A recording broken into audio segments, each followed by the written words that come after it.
Well, hello there, good people. Hi, it's Jason with Greencatcher Agroforestry here. You know, I'm always trying to find new ways to propagate material, like this pear tree behind me. And last year, we tried using these little pods for air layering, and had some mixed success with them. But this year, we're trying something a little bit different and a little bit less expensive. Let me show you what we're doing.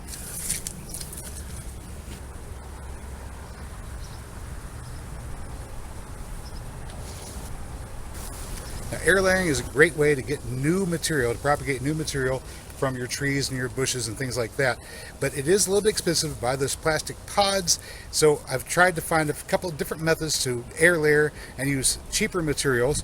So today we're using some black plastic trash bags. These are 4-gallon trash bags, pretty cheap. I think I got 200 pieces or 100 pieces for $7, so these are 7 cents a piece. We're going to use some paper towels, a little bit of water, and a sharp knife. Oh, and I almost forgot, some pruning shears, just to trim things up and make them tidy. Okay, here's another good example. I've got fruit forming right here. I've got these 3 pears that are forming right here. There's probably more pears than I need in all actuality. I'll just pick one of those off.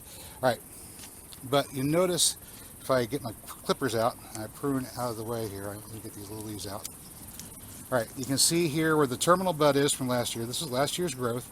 This is all new growth here. Get some of the stuff out of the way. And you can see a little node right there. This is a place where a bud could form. I've actually got 2 here. I got one here and one here. This is a great spot to take a cutting, but we're going to take the cutting in the air while it's still connected to the tree. So here we go.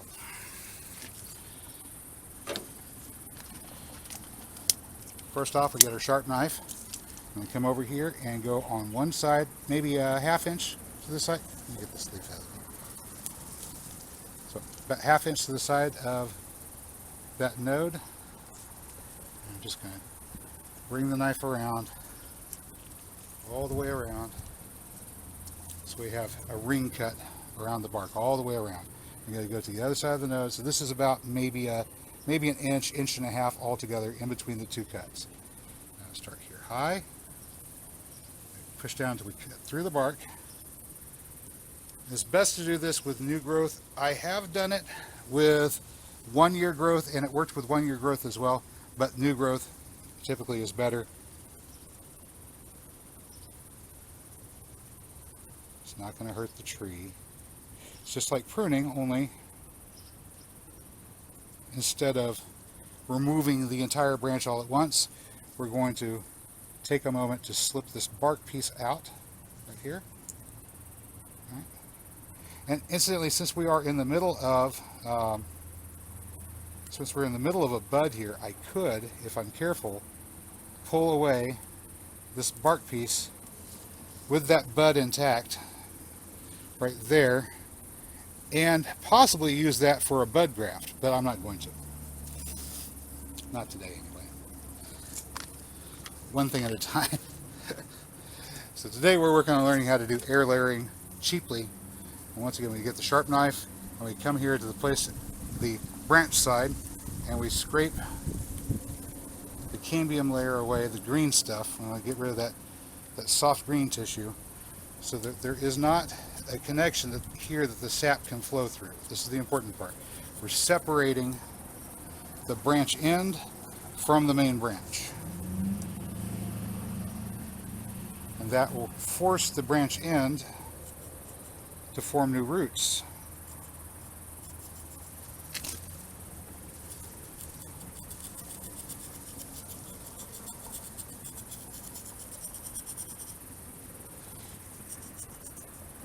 Now, if you wanted to, at this point, you could apply a rooting hormone to the branch end side, right here where this junction is, right there. This would be where the rooting hormone would go if you wanted to use a rooting hormone. I'm not going to. Hopefully, this will work anyway.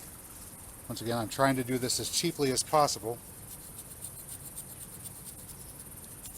The plastic bags are not too incredibly expensive. I got 100 of them for $7. I think they were like $6 whenever I bought them. It's just the prices on everything keeps going up and up. You know how it is in the world these days. All right, there we go. So halfway across, we have no living connection to the tree. So this is the tree branch. There's the terminal bud from last year. Here's the new growth all the way up here, and we've cut a gap across it, and we've taken off even the green cambium layer in this area where my fingers are. So there is no living connection to the tree anymore. Get back to that. So we leave things like this little branch end here will die. It'll die off, the leaves will wilt, and that'll be all for that little end of a branch. But we're going to take this paper towel and we will fold it over just like so. The paper towels were pretty cheap. You can get a roll of paper towels for $1.25 these days at the $1.25 store. I'm going to soak it in some water. There we go. You could, if you wanted to, prepare this water ahead of time with some willow bark and make a willow bark tea and use that to soak this in. Then you'd have some natural rooting hormone as opposed to the stuff that you buy from the stores or online. And here we go. So how we got this overlap on either side. There we go. And we're just going to wrap this around the cut.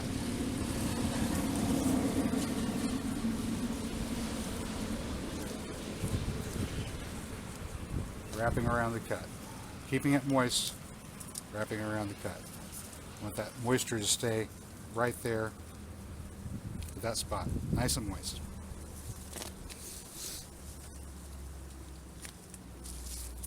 Now we have our really, really cheap black plastic trash bags, 4 gallon. You could probably use 5 gallon too, or 6 gallon, doesn't matter. Small plastic trash bags, very, very cheap. I'm going to just unfold these like so. Alright, and you can see it there. And you see the little handles down here. The handles are part of it. Right there, handle here, handle here. Alright, put the plastic trash bag around, just like that. And we're going to start wrapping.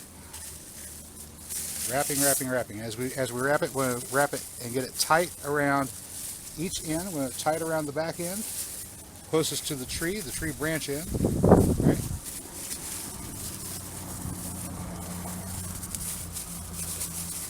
And the black plastic bag is going to do 2 things. First thing it's going to do, actually it's going to do 3 things. First thing it's going to do is going to trap the moisture in there so it doesn't escape.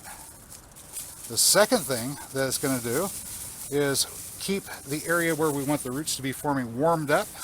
We don't want those to get too cold. Of course, it's summer, so staying warm is not a problem. Drying out is more of a problem. And of course, the third thing that it's doing, let's tie this off here. The third thing that it's doing is keeping the sunlight from getting to that wound. If sunlight was getting to the wound, it would just callus up, dry up, and die. But since we have no sunlight going to the wound area, and we have released the necessary hormones by cutting and scoring in this area, this branch end is going to try to form roots, if it can. And the thing that will continue to supply moisture to the branch end so that it doesn't die is the living tree branch that's still attached to over here. So here we go. Wrap it one last time and tie it off good and tight, just like that. And if usually 2 or 3, and since the plastic stretches, I'm just going to go ahead and do one more.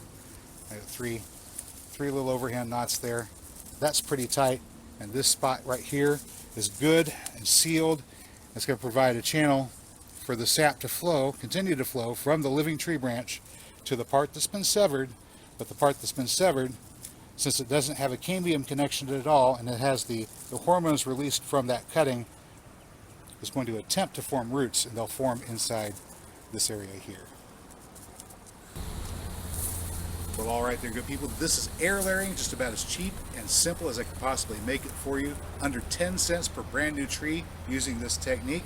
And you're going to want to stay tuned to see how it turns out. Here in about 2 to 3 months, 2.5 months probably, we'll go ahead and cut open those bags and see if we've got root formations. If you don't want to miss that, don't forget to subscribe to the channel, hit the notification bell, and I will catch you next time. But until then, get out there and get growing.